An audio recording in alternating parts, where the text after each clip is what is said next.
সার্জিস আলম আপনাদের নেতা, তিনি বলেছেন আগামী জাতীয় সংসদের নির্ধারকের ভূমিকায় থাকবে যে এনসিপি, এবং তার মতামত এমন যে বাংলাদেশে যদি তিনটি গুরুত্বপূর্ণ রাজনৈতিক দল থাকে এবং প্রথম ও দ্বিতীয় দলের ভোট কাছাকাছি হয় তাহলে তৃতীয় দলই নির্ধারণ করে কে সরকার গঠন করবে।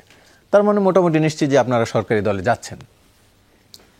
ধন্যবাদ জানাচ্ছি আপনাকে এবং দর্শক শ্রোতা যারা দেখছেন পরবর্তীতে দেখবেন। দেখেন, আমাদের জাতীয় নাগরিক পার্টির পক্ষ থেকে জোট এবং ভোটের যে হিসাব এবং যদি জোট ভোটের সমঝোতার কথা আমরা বলি, আমরা যেটা সিদ্ধান্ত নিয়েছি সেটা হচ্ছে যে আমরা আসন সংখ্যা কিংবা হচ্ছে ক্ষমতায় যাওয়া কিংবা বিরোধী দলে যাওয়া, এইটার থেকে আমরা যেটাকে গুরুত্ব দিতে চাচ্ছি সেটা হচ্ছে আগামী রাষ্ট্র পরিচালনার ক্ষেত্রে আমাদের যদি এখন মোটা দাগে দুইটা বড় দলের কথা বলি, আমাদের বাইরে জামাত এবং বিএনপি এবং কিংবা অন্যান্য যে দলগুলো আছে, এদের মধ্যে কাদের আগামী রাষ্ট্র পরিচালনার ক্ষেত্রে কমিটমেন্টটা কি, তাদের ভাবনাটা কি, তাদের পলিসিটা কি, সেটাকে আমরা গুরুত্ব দেওয়ার চেষ্টা করছি প্রথমত। দ্বিতীয়ত জায়গার চেষ্টা করছি যে জুলাইয়ের ব্যাপারে এক ধরনের ভাবনা চাহিদা আমাদের জাতীয় নাগরিক পার্টির পক্ষ থেকে আছে। জুলাই সনদ বলেন, জুলাইয়ের আকাঙ্ক্ষা এবং সেগুলোর বাস্তবায়নের ক্ষেত্রে বলেন, সেইগুলোর বিষয়ে আসলে বিএনপি জামাত সহ অন্যান্য দলগুলো কি ভাবছে। এরপরে আমরা তৃতীয় যে জায়গাটা গুরুত্ব দিচ্ছি সেটা হচ্ছে যে আমাদের সাথে যাদের জোটের হিসাবটা হবে তাদের ক্ষেত্রে আমাদের আসন সংখ্যা বলেন কিংবা তাদের সাথে কীভাবে সমঝোতাটা হচ্ছে।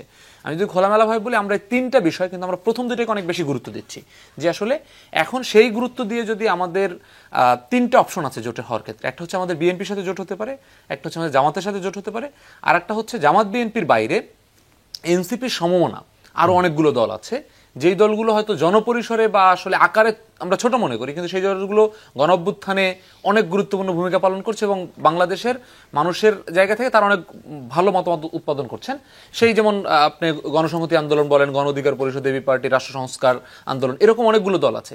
তাদেরকে মিলে এনসিপির নেতৃত্বে একটা জোট হতে পারে। কিন্তু আমাদের জোটের ক্ষেত্রে আমাদের মৌলিকটা হচ্ছে পলিসিগত জায়গায়। এরপরে এখন যদি সেই যে কোনো তিন জোটের যে কোনো একটা জোটের মধ্যে যাওয়ার পরে যদি এনসিপি নির্ধারক ভূমিকা পালন করে যদি ক্ষমতায় যায়, সেটি হতে পারে। আবার যদি এনসিপি ক্ষমতায় না গিয়ে বিরোধী দল হয়, তাহলেও এনসিপির এখানে বড় কোনো আপত্তি নাই। এনসিপি আসলে এই তার যে এজেন্ডা, সেই এজেন্ডা নিয়ে দীর্ঘদিন লড়াই করার প্রস্তুতি নিয়েই আমরা রাজনীতিটা করছি মূলত। না, কিন্তু তৃতীয় শক্তি হওয়া মানে তো, এবং সেটি যদি নির্ধারকের ভূমিকা হয়, তার মানে সে তো আসলে সরকারি দলই যাবে, তার সাপোর্ট নিয়েই তো সরকার গঠন করবে। যদি এটা তো সার্জিস আলমের একটা ক্যালকুলেশন, এই ক্যালকুলেশনটা সত্যি সত্যি মাঠের ভোটাররা করেন কিনা এটা তো আমি ভোট নেওয়ার আগে বুঝতে পারছি না। যদি আমি নিরপেক্ষ জায়গা থেকে বলি, আমি হয়তো আমার দলীয় জায়গা থেকে বলবো হ্যাঁ আমরা প্রত্যাশা করি যে আমরা যেখানে যাবো সেটাই সবচেয়ে বড় শক্তিশালী হবে।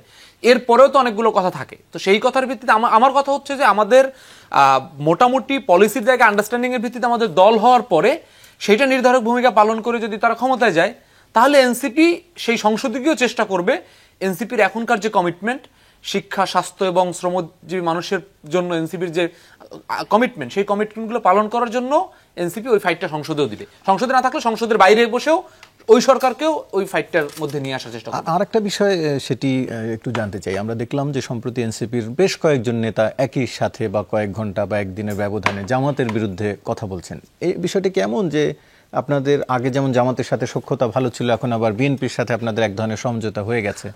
না, এই বিষয়টা এরকম না। দেখেন, আমাদের একেবারে যদি আমি কয়েকজনের নাম না বলে, আমি যদি আহ্বায়কের কথাও বলি, আহ্বায়কের জায়গা থেকেও দেখেন দুইটা বক্তব্য আসছে। একটা হচ্ছে জামাতের এই পুরো পিয়ার আন্দোলনের ক্ষেত্রে যেই ধরনের রাজনৈতিক প্রতারণার বিষয়টা উঠে এসেছে, সেই বক্তব্যটা আহ্বায়ক খুব পরিষ্কারভাবে বলছেন। আবার একই সাথে যখন বিএনপির সংস্কার কমিশনে লিড দিয়েছেন জনাব সালাউদ্দিন আহমেদ, যখন জুলাই আন্দোলনকারীদেরকে নিয়ে একটা মন্তব্য করেছেন, সেটার প্রতিক্রিয়াও তিনি জানিয়েছেন।